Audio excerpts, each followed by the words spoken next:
Durante 6 semanas cada video sobre Nancy Guthrie ha comenzado del mismo modo. La 1:47 de la madrugada. La cámara se apaga. Un hombre en el porche. 41 minutos dentro de la casa. Sangre en los escalones. El marcapasos se desconecta a las 2:28. El coche aparece a las 2:36. Esa es la historia que todos repiten, la cronología que todos analizan. Pero nada de esto ha servido para realizar un solo arresto hasta el día de hoy. Aquí no comenzaremos por ahí. Empezaremos 4 horas antes a las 9:50 de la noche del 30 y 1 de enero justo cuando se cerró la puerta de un garaje. El único que puede confirmar qué sucedió al otro lado es un hombre al que el FBI ha visitado más de 5 veces desde aquella noche. Antes de avanzar, si te interesa la verdad detrás de los casos más complejos, suscríbete y deja tu like. Tu apoyo permite que estas investigaciones sigan llegando. Tomás Ochión sostiene que llevó a Nancy a su casa después de cenar con ella. Asegura haberla visto entrar por el garaje. Afirma también que la puerta se cerró tras ella y que para ese momento ya estaba a salvo dentro de la vivienda. Esa es su versión. El único dato independiente que confirma que Nancy entró es ese cierre de la puerta a las 9:50 de la noche. Ninguna cámara grabó su entrada. Ningún vecino presenció el momento exacto en que la dejaron allí. Todo depende del testimonio del último que la vio con vida. Luego está el tema de su medicación. Nancy tenía una toma nocturna pendiente, pastillas para el corazón que debía tomar a las 10 de la noche. Llegó cerca de las 9:50. Tenía apenas 10 minutos antes de que le tocara la dosis. Al día siguiente, las pastillas seguían intactas sobre la encimera. Una mujer de 84 años con marcapasos de quien el sheriff afirmó que no sobreviviría un solo día sin sus medicamentos, llegó a su hogar. Pasó junto a sus pastillas y no las tomó. Pudo ser un olvido, pero resulta inusual en una mujer con todas sus facultades mentales, según las propias palabras del sheriff. O quizás se fue directamente a la cama, lo cual es posible. Pero eso implicaría romper su rutina médica precisamente la noche más crítica de todas. O tal vez algo la interrumpió antes de llegar a la cocina. O nunca llegó allí. Se había quitado los audífonos. No oía nada. Su teléfono móvil seguía cargando en la mesita de noche. Su cartera estaba dentro de la casa. El coche en el garaje. Todo lo de Nancy estaba exactamente donde debía estar. Todo menos Nancy. Durante 6 semanas Internet se ha obsesionado con descubrir quién era el hombre del porche. Aquí nos preguntamos otra cosa. ¿Qué ocurrió entre las 9:50 y la 1:47? Esas 4 horas siguen sin explicación. No se ha investigado de forma pública. Al observar lo hallado en el coche de Tommaso tras 40 días bajo custodia policial en el desierto de Tucson, donde se recuperaron diversos objetos según los informes, una chaqueta negra y los vínculos entre su entorno musical y el emisor de un mensaje de rescate enviado directamente a su móvil personal, no a Savannah ni al FBI, sino a Tommaso. Esas 4 horas dejan de ser un vacío para convertirse en la clave de todo el caso. Esta es la investigación que se atreve a mirar donde nadie ha querido mirar. Ni el porche ni las contradicciones del sheriff. Aquí nos centramos en las 4 horas previas a que todo aquello finalmente ocurriera. Al terminar, la percepción de este caso no tendrá nada que ver con lo que pensabas al comenzar a verlo. Nancy se quitaba los audífonos cada noche antes de dormir. Eran muy potentes. Sin ellos puestos no era capaz de oír absolutamente nada. Tenía 84 años. Llevaba un marcapasos que se sincronizaba con sus dispositivos Apple mientras dormía tranquilamente. Tomaba medicación diaria para sus problemas cardíacos. Pesaba cerca de 68 kilos y vivía sola en su casa del desierto. Y cada noche, tras quitarse los audífonos, se quedaba dormida en una casa de Arizona en la que no había nadie más. Crió sola a 3 hijos tras la muerte de su esposo en 1988.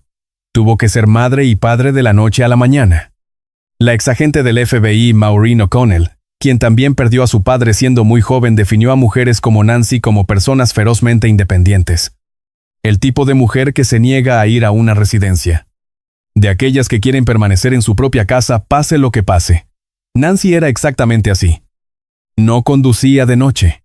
No por falta de habilidad, sino porque le angustiaba entrar sola en una casa oscura y vacía después del atardecer. De día no había problema. Pero de noche dependía de su familia o del servicio de Uber. Extraños que ahora conocían su dirección y su soledad. Sabían que llegaba sola en la oscuridad. y que esa casa al final del camino tenía una cámara que no grababa absolutamente nada. Su hija Savannah gana 8 millones al año. Su hijo Cameron es un coronel retirado de las Fuerzas Aéreas que pilotó cazas F-16. Su otra hija Annie vive muy cerca con su esposo Tommaso. Nancy tenía familia. Tenía recursos, pero no contaba con cuidadores internos, ni colgantes de alerta médica, ni botones de pánico instalados.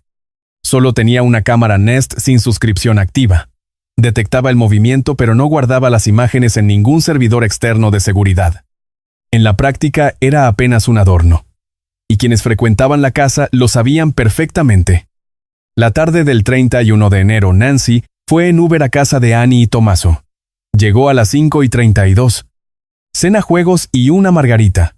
Savannah ya le había advertido en televisión que no se la bebiera entera debido a su contextura física. Un viernes común y corriente. Cerca de las 9:48 de la noche, Tommaso la llevó a casa. Un trayecto de unos 10 minutos. La puerta del garaje se cerró a las 9:50. Tommaso afirma que confirmó que ella estaba dentro antes de marcharse a su propia casa. 6 kilómetros de distancia. Durante las siguientes 14 horas, nadie contactó con Nancy. Ni llamadas ni mensajes. Nadie supo nada en todo ese tiempo. Nadie recorrió esos 6 kilómetros para verificar cómo estaba una mujer de 84 años con marcapasos y a punto de quedarse sin escuchar nada al quitarse los audífonos en una casa sin vigilancia. No denunciaron su desaparición porque alguien estuviera preocupado por ella en ese preciso momento. Se denunció porque no apareció al día siguiente en casa de una amiga para ver una transmisión religiosa por internet. A las 11 de la mañana la familia fue a comprobar qué había ocurrido. Registraron la casa y toda la propiedad por completo. Ni rastro. Al mediodía llamaron a emergencias. Para entonces lo que le hubiera ocurrido a Nancy Guthrie había terminado hacía 9 horas. Ahora debemos analizar lo que las pruebas dicen que ocurrió en esa casa. No la versión que el sheriff ha contado. Ni el resumen que los canales de noticias han estado repitiendo durante las últimas 6 semanas. Las pruebas reales. Lo que muestran y lo que ocultan. A la 1:47 la cámara Nest del timbre fue desactivada físicamente. Alguien la manipuló. El FBI logró recuperar imágenes residuales gracias a una colaboración técnica con Google. Fotos y videos que jamás debieron existir ya que la cámara no estaba grabando directamente en la nube.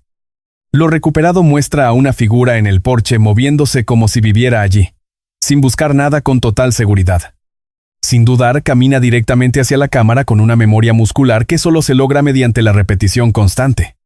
Los analistas lo llamaron comportamiento de propiedad. Toca el objetivo 2 veces antes de dejarlo fuera de servicio. Con la calma de quien apaga una luz al salir. Lleva guantes de nitrilo negros y un pasamontañas que deja ver vello facial. Un bigote o una perilla y una mochila Ozark Trail de 25 litros comprada en Walmart con tiras reflectantes. Una funda de abdomen con un arma mal colocada. Y algo extraño en el bolsillo. Una antena. Una forma que no encaja con un teléfono móvil. El FBI lo describe con 1,75 m de altura y una complexión física media. El experfilador Jim Clemente identificó lo que parecía ser un tatuaje o una marca en su muñeca derecha visible al desplazarse el guante. Lo ocurrido en los siguientes 41 minutos no se ha revelado. La cámara estaba apagada. Solo queda lo que dejó atrás. Sangre en el porche. Sangre en el camino de entrada. Gotas redondas, esferas intactas que cuentan una historia. La exagente O'Connell determinó que el patrón indica que la sangre cayó en vertical, lo cual es propio de alguien que está siendo transportado en brazos. No hay huellas de pisadas que atravesaran la sangre. Ni manchas ni marcas de arrastre. Según O'Connell, envolvieron a Nancy en algo, la sacaron por la puerta de roble, cruzaron la verja y la subieron a un vehículo. Pesaba casi 70 kilos. Una persona sola podría hacerlo, pero no sería fácil ni rápido. La medicación seguía intacta sobre la encimera de la cocina. La dosis de la mañana y la de la noche allí estaban. El móvil en la mesita, la cartera dentro de la casa. No faltaba nada. Nada desapareció excepto Nancy. A las 2:28 de la madrugada, su marcapasos perdió la conexión con el teléfono móvil. El último rastro electrónico de Nancy Guthrie. 41 minutos desde que cayó la cámara hasta que falló la conexión. 41 minutos con un intruso en la casa que no tenía ninguna prisa ni mostraba rastro alguno de pánico. Alguien que recorría las habitaciones como quien camina por su propio hogar a las 2 de la mañana conociendo cada tabla del suelo y dónde pisar en silencio. Pero este crimen no comenzó el 1 de febrero. En realidad empezó antes, concretamente el día 23 de enero. 9 días antes del secuestro surgió un video inquietante en una aplicación vecinal. Un hombre caminaba de espaldas en una entrada de Catalina Foothills a 10 kilómetros de allí. Sin tropezar, sin estar ebrio, caminando de espaldas con pasos medidos ocultando el rostro a la cámara. Las cámaras de seguridad domésticas no graban de forma continua. Dependen de sensores infrarrojos pasivos para detectar el calor corporal y el movimiento. Al detectar a alguien, el sensor activa, el procesador ajusta la lente y conecta con el servidor. Un proceso de 1 a 2 segundos. Si caminas de frente, la cámara capta tu rostro. Si vas de espaldas, solo verá la parte trasera de tu capucha. Cuando la lente comienza a grabar el rostro, ya está protegido y fuera de su alcance. Aquel hombre explotaba un fallo técnico de las cámaras domésticas usando solo su cuerpo. No era improvisación. Era el resultado de una investigación. Eligió una casa en Catalina Foothills. La misma zona desértica aislada, las mismas entradas largas y las mismas normativas de iluminación nocturna reducida. Poca luz pública, sombras profundas a 10 kilómetros de la casa de Nancy. Lejos para no levantar sospechas, pero con un entorno idéntico. Lo suficientemente cerca para replicar el entorno exacto de su objetivo. Estaba realizando un simulacro real. Cuando un perro ladró, echó a correr pero manteniendo su posición de espaldas. Reprimió el reflejo de girarse hacia el origen del sonido.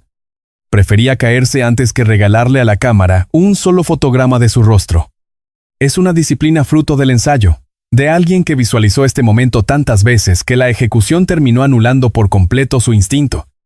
La mochila que llevaba era idéntica a la vista en casa de Nancy 9 días después. Una Ozark Trail de 25 litros con bandas reflectantes. La misma bolsa, distinta casa. Comparemos ahora ambas escenas. El 23 de enero el sospechoso parece aterrado, encorvado y paranoico ante cualquier ángulo posible. El 1 de febrero camina decidido hacia el porche de Nancy totalmente tranquilo y golpea la cámara 2 veces. Ya no le teme a la tecnología. Porque hace 9 días la policía no llamó a su puerta. Aquel día comprendió que era invisible. El 1 de febrero ya no hacía pruebas. Estaba ejecutando su plan. El sheriff señaló el 11 de enero como una fecha de interés 21 días antes del secuestro, pidiendo grabaciones de la zona de 9 a 12 de la noche. Nunca explicó por qué. 3 fechas. 3 semanas. 11 y 23 de enero y 1 de febrero. Observación, ensayo y ejecución. 4 grandes cadenas de noticias. ABC, CBS, NBC y CNN. Confirmaron mediante fuentes policiales que el sospechoso visitó la casa de Nancy en varias ocasiones antes de la noche en que se la llevaron. En una imagen del FBI, el sospechoso no lleva mochila. En el video sí. La misma ropa, distinto equipo, 2 visitas diferentes. El departamento del sheriff del condado de Pima calificó esos informes como pura especulación. 4 cadenas, 4 fuentes independientes y el sheriff solo al otro lado. Veamos las cámaras vecinas, pues aquí la sofisticación del plan resulta innegable. El 6 de marzo. Agentes del FBI fueron puerta a puerta preguntando si alguien sufrió cortes de internet la noche del 1 de febrero. Varios vecinos confirmaron que sí. Un vecino cuya casa está tan cerca que se ve la de Nancy desde el jardín, descubrió que su historial de la cámara Ring no estaba disponible esa noche. Pero no fallaron todas, solo las que apuntaban hacia la propiedad de Nancy. Las cámaras del otro lado de la casa con el mismo router y la misma red grabaron con normalidad. Eso no es un fallo de internet habitual. Se trata de una interrupción electrónica dirigida a dispositivos concretos en una dirección muy específica. Al oír inhibidor de Wi-Fi, muchos imaginan un aparato que lo anula todo. Pero la cámara Nest de Nancy grabó antes de ser desactivada. Su marcapaso siguió conectado hasta las 2:28. Un inhibidor convencional habría anulado ambos dispositivos al instante. La agente retirada Jennifer Coffin Duffer lo confirmó. Lo que causó el fallo no fue un inhibidor total. Existe un tercer tipo de dispositivo, una herramienta de desautenticación. Envía comandos dentro del protocolo Wi-Fi que fuerzan la desconexión de dispositivos específicos de manera engañosa. Es quirúrgico y direccional. Puede anular las cámaras de un lado de la vivienda mientras el resto sigue funcionando sin problemas. Cuesta menos de $30, cabe en un bolsillo, y explicaría con exactitud lo que describieron los vecinos del barrio. El mismo vecino cuyas cámaras fallaron relató que su perro lo despertó a esa hora en mitad de la noche. Algo totalmente inusual. El perro salió y se quedó mirando hacia la casa de Nancy con las orejas alerta. Eric Maldonado, con 29 años de servicio en el condado de Pima, afirmó que los perros oyen frecuencias inaudibles para los humanos. El animal reaccionó a algo real. Detrás de la casa de Nancy se extiende una vasta zona de desierto. El vecino vive en esa misma zona. Si el sospechoso llegó por el desierto desde atrás, y no por la calle donde un coche aparcado llamaría la atención, habría pasado lo bastante cerca de las cámaras como para que un dispositivo en su bolsillo las desconectara al caminar. Drones de Fox News mostraron días después focos destrozados en la zona trasera de la propiedad de Nancy. Cámara frontal desactivada a mano e iluminación trasera destruida. Preparación para 2 posibles puntos de entrada. Una sola persona podría hacerlo, pero el teniente retirado Randy Sutton considera que la simultaneidad de los actos sugiere que hubo varios sospechosos. 8 minutos después de apagarse el marcapasos, una cámara a 2,5 millas en camino real captó un vehículo a las 2:36. La periodista Liz Crokin de NBC condujo de la casa hasta la cámara en 6 minutos. Marcapasos a las 2:28, 6 minutos de trayecto. El coche aparece a las 2:36, 2 minutos de margen. La pausa justa para vigilar los espejos. El sheriff confirmó que los tiempos coinciden. La cámara pertenece a una pareja que vive fuera del perímetro de búsqueda. Nadie de la policía les pidió las grabaciones. Ellos mismos las encontraron y las entregaron. Ese es el crimen. Observen ahora la red que lo rodea, porque este caso no es un hecho aislado. Existe dentro de una red de personas y relaciones y conexiones documentadas que conducen al mismo lugar. Tommaso Keon ha formado parte de la escena musical de Tucson durante casi 20 años. Su banda Early Black toca en locales de la zona. En 2007 conoció al baterista Dominic Evans mediante un anuncio clasificado. Siguen tocando juntos desde entonces. Su álbum debut se tituló Life, Love, Murder. Actuaron en locales de Tucson como el Flycatcher, un bar crudo en el corazón de la escena alternativa local. En febrero de 2026 detuvieron a un hombre llamado Derek Kala. El delito fue enviar un mensaje de texto a Tommaso y Annie preguntando si habían recibido los Bitcoin, porque según él estaba esperando la transacción pendiente. También los llamó brevemente. Las autoridades determinaron que se trataba de una broma cruel sin relación real con el secuestro de la mujer. Kala fue acusado de fraude oportunista, pero el sospechoso no obtuvo el número de Tommaso de una guía telefónica al azar. Kala actúa como Secret Mutilator, en la misma escena musical de Tucson en la que Tommaso participa desde hace muchos años. Tiene vínculos documentados con figuras locales que comparten escenarios, círculos sociales y eventos con el grupo de Tommaso. En una ciudad del tamaño de Tucson, donde la escena alternativa apenas suma 300 personas, los solapamientos son constantes.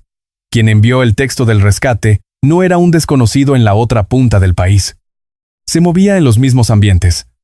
Alguien lo bastante cercano como para tener acceso directo al teléfono de Tommaso. Eso no convierte automáticamente a Derek Kala en el secuestrador. Ya sabemos que fue un engaño, pero esto plantea una pregunta inquietante. ¿Cuánta gente del entorno de Tommaso manejaba información privada sobre la rutina de Nancy, su dirección, sus horarios, su fragilidad y su famosa hija? En un círculo cerrado donde todos se conocen compartiendo escenarios y conversaciones nocturnas, la información fluye sin necesidad de preguntar nada. Se escuchan cosas, se van absorbiendo detalles íntimos sobre las personas del círculo social. Y si resulta que eres el yerno de una anciana de 84 años que vive sola en Catalina Foothills con cámaras inservibles y una verja que nunca se cierra, esa información tiene un valor incalculable para la persona equivocada. Hablemos del coche porque aquí es donde las pruebas físicas chocan con la cronología. Los investigadores confiscaron el Honda CR-V azul de la pareja al inicio del caso. 40 días después el vehículo continúa bajo custodia policial. Está en un taller mientras lo recomponen tras lo que el reportero Dave Mack calificó como una búsqueda minuciosa y exhaustiva. El sheriff del condado de Pima comunicó al medio Parade que están en proceso de devolverlo, pero no han dado fechas. 40 días. Un coche perteneciente a personas ya exoneradas que siguen el depósito siendo procesado y desmantelado sin haber sido devuelto todavía. Jennifer Coffindaffer, exagente del FBI, Planteó varias teorías sobre por qué ese vehículo es tan relevante.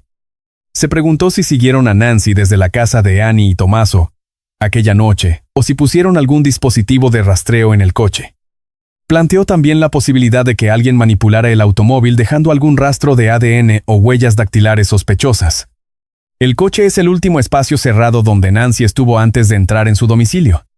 Cualquier resto biológico, pelos o fibras que haya dejado allí, se está comparando con lo hallado dentro de su casa y en el porche. Si aparece ADN de un tercero en ese coche, tendrían un vínculo directo entre el sospechoso y el último viaje de Nancy. Coffindaffer también realizó una observación legal que puede interpretarse de dos formas. Señaló que los registros en la propiedad de Annie y Tommaso fueron consentidos, sin órdenes judiciales por causa probable. Esto sugiere que no hay pruebas suficientes contra ellos, pero el consentimiento implica que aceptaron voluntariamente que los agentes desmantelaran su propio vehículo. Significa que abrieron las puertas de su hogar para múltiples registros intensivos. Permitieron que retiraran las cámaras, que revisaran el pozo séptico y que confiscaran maletas durante una larga redada nocturna donde los agentes pasaron horas fotografiando cada habitación del inmueble. Quien no tiene nada que ocultar suele colaborar plenamente. Pero quienes confían en que las pruebas no los incriminarán también suelen mostrarse muy cooperativos. Cooperar no es sinónimo de inocencia. Es una conducta común tanto en personas inocentes como en personas muy preparadas. El coche de Nancy también fue confiscado de su garaje. No hay noticias sobre él, pero hablemos del desierto porque allí encontraron algo. Buscadores independientes que peinaban la zona de Tucson hallaron ropa, concretamente unos pantalones de mujer talla 12 y una chaqueta de color negro. Las prendas se encontraron en pleno desierto y las fotografías circularon rápidamente por todas las redes sociales. Las autoridades no han confirmado oficialmente ningún vínculo entre esa ropa hallada y la desaparición. Se presenta como una novedad del caso, no como una prueba confirmada. Pero el detalle está ahí. En un caso donde Nancy fue sacada de su hogar en plena noche y no se ha vuelto a ver la ropa hallada en el desierto dentro del radio de búsqueda, no es algo que se pueda descartar sin un análisis exhaustivo. Eric Maldonado, el agente retirado del condado de Pima que investigó robos en estos mismos barrios durante 29 años, explicó que en esta zona se deshacen de los cuerpos en el desierto, ya sea en fosas de incineración o enterrándolos en lugares remotos e imposibles de hallar. Afirmó que el desierto de Sonora es inmenso y que rastrearlo es como intentar encontrar una aguja en un pajar infinito. Los expertos estiman que el cuerpo de Nancy se encuentra a entre 2 y 5 millas de su hogar según datos de secuestros similares. Expongamos las teorías reales. Nada de rumores de Internet o de Reddit. Solo explicaciones basadas estrictamente en las pruebas. Las razones que explican qué le ocurrió a Nancy Guthrie, los indicios que las respaldan y los puntos donde cada hipótesis falla. La primera teoría es a la que apuntan todas las pruebas a alguien del entorno cercano. Tommaso Keon fue el último en verla con vida. La llevó a casa. Se despidió en el garaje y condujo 4 millas de regreso a la vivienda que comparte con Annie. No existe coartada verificada de forma independiente entre las 10 de la noche y la 1:47 de la madrugada. Annie estaba en la misma casa. Cualquier coartada que ofrezca uno el otro la confirma. Él posee 20 años de conocimiento privilegiado. Las cámaras. No solo su ubicación, sino el hecho de que no grababan. Habría visto a Nancy usar el sistema Nest muchísimas veces. Sabría que ella nunca pagó la suscripción. Y antes de avanzar con las siguientes teorías, una pregunta para reflexionar juntos. ¿Crees que un crimen tan minucioso pudo haber sido planeado por alguien dentro del propio círculo familiar? Comparte tu análisis en los comentarios. Los audífonos. Sabía que Nancy se los quitaba al acostarse, y que pasadas las 10 de la noche ella no podía oír absolutamente nada. La medicación. Conocía el horario y sabía que la dosis nocturna le tocaba pocos minutos después de que él la dejara allí. La distribución. Tras 20 años cenando allí cada viernes, podría recorrer cada habitación a oscuras sin rozar siquiera una sola pared. Enseña biología avanzada, genética, biología molecular y diversos conceptos de ciencia forense a nivel universitario. Sus alumnos estudian amplificación por PCR y electroforesis, los mismos métodos usados para analizar el ADN de un crimen. Maneja guantes de nitrilo a diario. Sabe perfectamente cómo se transfiere el ADN, cómo se degrada y cómo debe ser recolectado. Sabe que los guantes no son infalibles.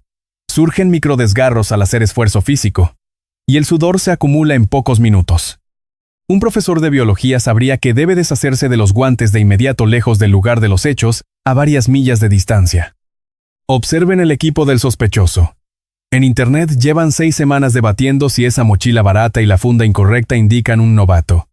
No vamos a repetir ese argumento. Aquí queremos que pienses en cambio en lo que ese material nos revela sobre la persona que lo compró. La mochila Ozark Trail es exclusiva de Walmart. Posee un número de referencia SKU que permite rastrear su venta. Ese código tiene registros de compra. Si alguien la pagó con tarjeta o si su teléfono estuvo en un Walmart de Tucson, el dato existe.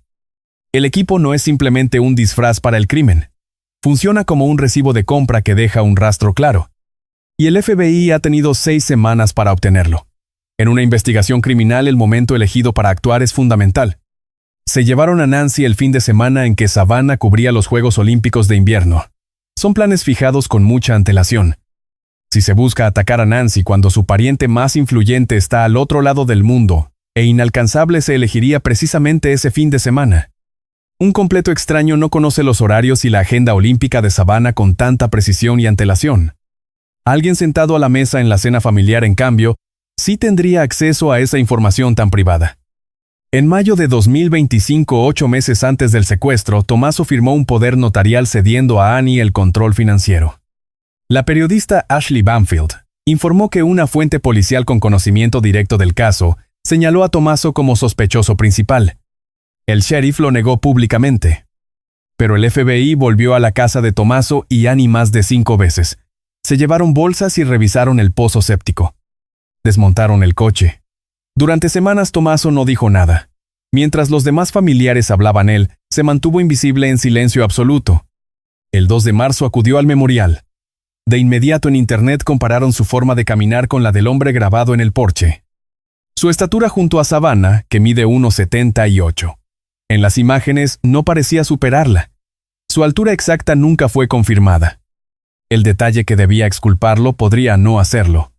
La segunda teoría es en realidad una extensión directa de la primera hipótesis criminal. El compañero de banda Dominic Evans. 1,75 m, bigote y perilla que encajan con la descripción del FBI. Una marca en la muñeca derecha coincide con lo grabado en el porche. Evans tiene condenas graves en el condado de Pima. Allanamiento, robo, hurto y malversación. Llevaba 19 años en la banda de Tommaso. Forjaron un vínculo tras miles de horas de ensayos. Si Tommaso es el cerebro, el hombre que proporcionó el plan maestro del secuestro, Evans encaja en el perfil del ejecutor, el hombre al que se vio acechando en el porche de la casa aquella noche. Alguien con historial delictivo capaz de entrar en una casa y asaltar a una anciana. La descripción del FBI encaja perfectamente. Sus antecedentes demuestran capacidad. 19 años de amistad con Tommaso garantizan la confianza necesaria para cometer este crimen. Esta estructura de cerebro y ejecutor funciona así. Uno aporta la información. El plano, las cámaras, los horarios y los puntos vulnerables. Ese individuo nunca aparece en la escena. Su valor está en la información. Se queda en su casa.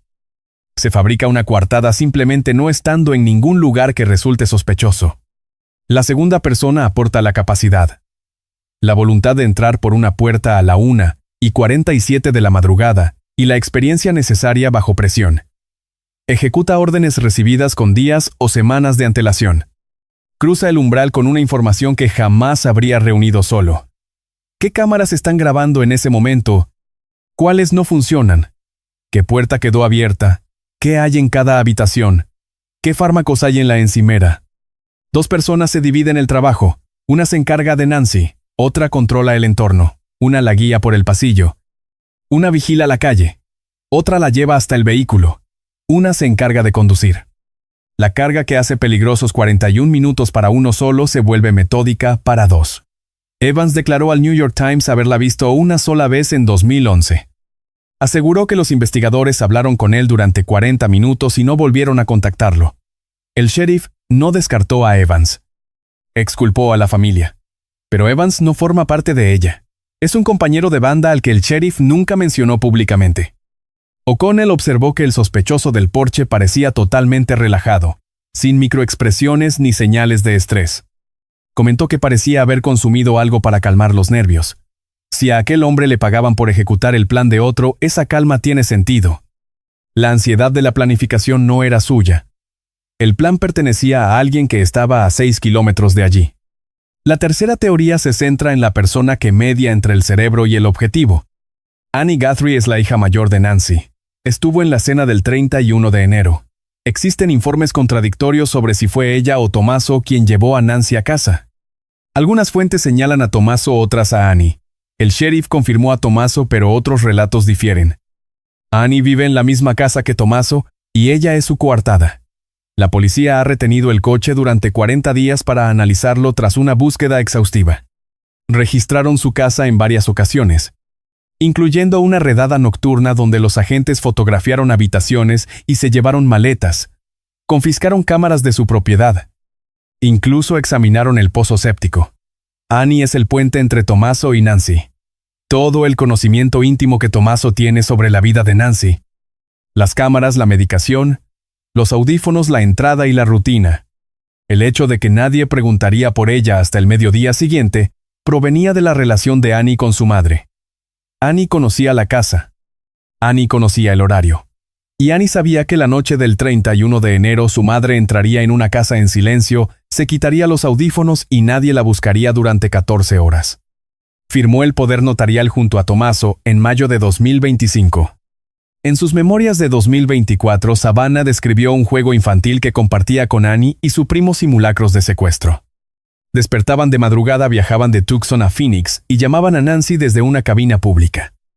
Un patrón que ya existía en la historia familiar publicado en un libro de gran éxito. Coffin Daffer señaló que todos los registros en las propiedades de Annie y Tommaso fueron consentidos, sin órdenes judiciales por indicios razonables. Sostuvo que esto significa que los investigadores no tienen pruebas suficientes contra ellos, pero también planteó que Nancy pudo haber sido rastreada desde la casa de Annie, que instalaron algún dispositivo de rastreo en el vehículo, que alguien esperaba a que Nancy llegara a casa porque sabían exactamente cuándo la dejarían y lo vulnerable que se encontraría en ese momento. La cuarta teoría mira hacia afuera. Ni familia ni extraños. Dos exagentes del FBI, Jim Clemente y Maureen O'Connell, sugirieron en un podcast que el abuso de ancianos debería ser una línea de investigación. Clemente afirmó que cada persona con una relación por mínima que fuera con Nancy debería ser investigada. Limpiadores de piscinas, jardineros, reparadores o repartidores, conductores de Uber. Cualquiera que hubiera estado en esa casa y supiera que ella era anciana vulnerable y vivía sola. El analista forense, Joseph Scott Morgan, fue más allá. Explicó que los casos de abuso de ancianos suelen seguir un patrón claro. Individuos que eligen a personas mayores porque saben que tienen dinero. Aseguró que Nancy era un objetivo mucho más valioso si el sospechoso conocía su identidad. Y en Tucson no hace falta investigar mucho para descubrirlo. Nancy usaba Uber de noche. Cada trayecto era un extraño que conocía su dirección, su edad, su rutina, y que entraría sola en una casa a oscuras. O'Connell describió a los ancianos como personas que a veces son demasiado confiadas. Su propia vecina de la misma edad que Nancy dejaría pasar a un desconocido para usar el baño, pero esta teoría tiene sus límites. 41 minutos dentro de la casa no encajan con alguien profesional. Es alguien con una familiaridad personal absoluta. Ese toque a la cámara, ese gesto rítmico y casual no es de un operario que vino un par de veces. Es alguien que ha estado en ese porche cientos de veces. Y el rescate de $6 millones requiere conocer unas finanzas que un jardinero ignoraría. La quinta teoría es la más sencilla, y proviene del hombre que conoce estas calles mejor que nadie. Eric Maldonado, con 29 años en la oficina del sheriff del condado de Pima, considera que lo de Nancy fue un robo fallido. Alguien la marcó como objetivo sabiendo que era anciana y dormía. Entraron de noche porque el barrio es muy concurrido durante el día. Algo falló y Nancy se despertó de pronto. Hubo una lucha. Sangre en el porche. Las prioridades cambiaron. La idea de Maldonado sobre el cuerpo persigue a quien la escucha. Sostuvo que Nancy es la escena del crimen, que su cuerpo lleva el ADN del sospechoso bajo las uñas. Cualquier criminal en Estados Unidos sabe que el ADN es lo que termina por delatarlo. No se pueden dejar pruebas atrás, así que la llevan al desierto y jamás confiesan dónde se encuentra el lugar. No dejaron la medicación por estrategia. Quedó allí porque tras el forcejeo el plan inicial se desmoronó. Nunca pensaron en dejarla con vida, solo en evitar que los atraparan. Pero esta teoría es la que más lagunas presenta. La vigilancia de 3 semanas, el 11 y 23 de enero. Esa visita previa al porche no es propia de un simple ladrón. El uso de un inhibidor contra cámaras específicas en ciertos puntos de las casas supera cualquier cosa que Maldonado haya visto en su carrera. 41 minutos no es un tiempo lógico para un robo. Y los rescates llegaron demasiado rápido y con detalles excesivamente específicos. 5 teorías, basadas en pruebas y con lagunas. Esto une a las 3 primeras y las separa de las últimas. Las teorías internas, la de Tommaso, la de Evans o la de Annie, explican esas 4 horas. Explican por qué no se tocaron las medicinas. Aclaran por qué las cámaras no grabaron y por qué nadie forzó la entrada de la verja. Explican la falta de supervisión durante 14 horas y cómo el intruso se movió a oscuras por la casa. Justifican el uso del inhibidor, pues alguien que lleva 20 años allí sabe perfectamente hacia dónde apunta cada cámara. Y explican por qué 40 días después, un Honda CR-V azul sigue desmontado en el taller mientras el sheriff afirma que la familia está libre de toda sospecha. Las teorías externas, las de abuso o robo, explican parte de esto, pero no pueden explicarlo todo con detalle. Un limpiador de piscinas no golpea una cámara con ritmo familiar. Un ladrón no ensaya durante 3 semanas. Nadie extraño sabría que la suscripción a Nest no estaba activa. Nadie ajeno a la familia sabría que debía medicarse a las 10 de la noche. Y que saltarse esa dosis iniciaría una cuenta atrás irreversible. Luego está la investigación. Si las pruebas no han traído arrestos, es en parte por cómo se gestionó todo. Liberaron la escena en menos de 20 horas. Después, una empresa de mantenimiento de piscinas entró en el jardín. Ambiance Pool Service, que jamás había trabajado allí, entró al patio trasero escoltada por un agente de policía. Un jardinero trajo herramientas. Repartieron pizza. Incluso fue a la casa un asistente sanitario privado. Los reporteros se acercaron y fotografiaron restos de sangre que aún eran visibles en el porche de entrada. El investigador forense Joe Scott Morgan documentó la contaminación de la escena advirtiendo que el ADN podría pertenecer al técnico de la piscina. El FBI tuvo que regresar porque olvidaron revisar una cámara del tejado en la primera inspección. Llamaron a ingenieros de Google para recuperar datos. Las muestras biológicas se enviaron a un laboratorio privado en Florida. No se enviaron a las instalaciones del FBI en Quantico, que procesan rápidamente estos casos de secuestro. El sheriff declaró a NBC que los análisis podrían tardar semanas, meses o incluso un año. El ADN del guante que todos esperaban resultó pertenecer a un empleado de restaurante sin relación alguna con el caso. Queda un perfil. El sheriff negó en Fox News haber hallado guantes en la casa, pero el FBI afirmó lo contrario. Declaró a la prensa que todos eran sospechosos.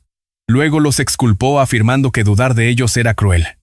Concedió entrevistas distintas a varios medios ofreciendo versiones contradictorias de los mismos hechos. La tecnología para rastrear el marcapasos de Nancy desde un helicóptero se filtró antes de finalizar la búsqueda. Quien se llevó a Nancy supo por las noticias que los investigadores podían rastrear su dispositivo cardíaco. Desde aquel momento la señal no ha vuelto a detectarse. Las madres buscadoras con más de 5,000 recuperaciones en el desierto viajaron a Arizona para colaborar, pero fueron rechazadas.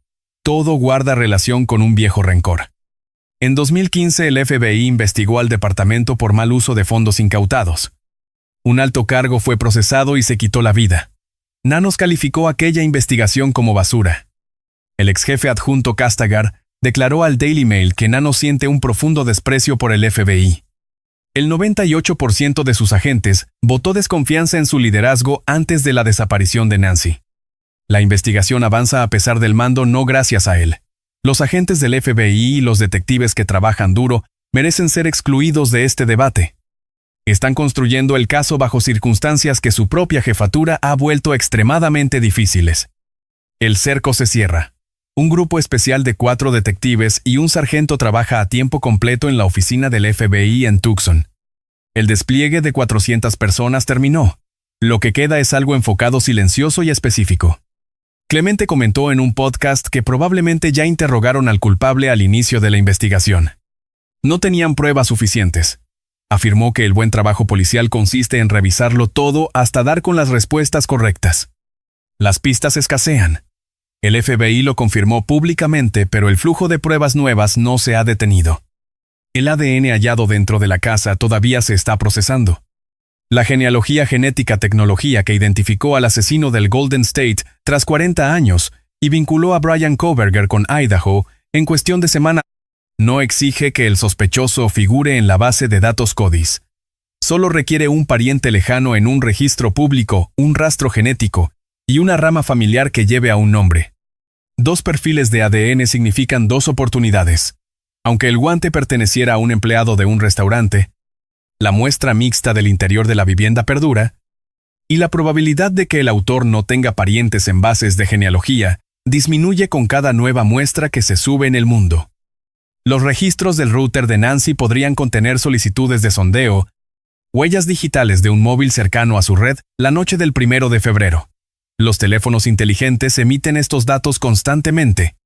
Si el sospechoso tenía el Wi-Fi activo, el router pudo captar el nombre de la red que su teléfono estaba buscando. Una red capaz de identificar dónde vive, quién es su proveedor de Internet o cómo se llama su conexión doméstica. El FBI posee esos datos. A diferencia del ADN, se analizan en cuestión de horas. La huella de la señal se está mapeando. ¿Qué cámaras se apagaron, cuáles siguieron a qué hora y en qué dirección? Ese mapa revelará la ubicación exacta del inhibidor al activarse. Esa posición reduce la ubicación del sospechoso a un punto concreto en una calle específica y a una hora determinada. Se han obtenido datos de las torres de telefonía de varias fechas. El 1 de febrero, el 23 de enero y posiblemente el 11. El FBI busca el móvil presente en más de una de esas citas. Si ese teléfono pertenece a alguien vinculado con alguna de las teorías expuestas, el caso habrá terminado definitivamente. Según los expertos, Nancy probablemente murió a las 72 horas del rapto, sin medicación, sin control del marcapasos y sin sus audífonos. Tenía 84 años cuando alguien se la llevó de su cama de madrugada, dejando sus pastillas olvidadas sobre la encimera. Es un caso de recuperación de restos. La familia lo sabe perfectamente. Savannah declaró que han aceptado que Nancy ya no esté con ellos, pero que necesitan saber dónde se encuentra. Ofrecen $1 millón por pistas anónimas. Esa cifra existe por un único motivo: romper cualquier pacto de silencio que mantengan los responsables de este terrible crimen. En operaciones de 2 personas, el primero que confiesa obtiene el acuerdo de cooperación. El segundo recibe todo el peso de la ley. Ambos deben resistir y confiar en que el otro no se derrumbará primero. $1 millón en efectivo convierte esa confianza en la cosa más frágil de todo Arizona. El cerebro sabe que el ejecutor puede hundirlo con una sola llamada. El ejecutor sabe que el cerebro lo negará todo, dejándolo solo ante la culpa. Ninguno confía en el otro porque el vínculo que los mantenía unidos, 19 años de escenarios, música y silencios compartidos, se forjó para ensayos y grabaciones. No se diseñó para algo así. La carga de lo ocurrido a la 1:47 del 1 de febrero pesa más que todo su pasado. Alguien en Tucson sabe cuál de estas teorías es la correcta. Un vecino que vio algo, un amigo que escuchó un secreto. Alguien del círculo de Tomaso que notara algo extraño. Una charla nocturna o un detalle aparentemente sin sentido. Una compra, un cambio de actitud semanas antes del 1 de febrero. Esa persona está viendo esto en este preciso instante. Las 4 horas entre las 9:50 y la 1:47 esconden la clave. Las medicinas y los audífonos, la cámara que no grababa la puerta del garaje, que se cerró con un único testigo presente, y 14 horas de silencio total antes de dar la alarma. Solo una de las 5 teorías explica todo lo sucedido. Las pruebas en laboratorios guardadas en servidores o captadas por cámaras de vigilancia, presentadas dentro de un Honda CR-V azul que siguen analizando 40 días después, permanecen allí. Todo está preparado. Y quienquiera que haya hecho esto se queda sin tiempo para decidir si hablará primero o si las pruebas hablarán por él. Si esta investigación te ha hecho reflexionar, deja tu like, suscríbete al canal y activa la campana de notificaciones para no perderte ningún nuevo caso. Comparte en los comentarios qué teoría crees verdadera. Nos vemos en el próximo caso y recuerda, la verdad siempre encuentra un camino.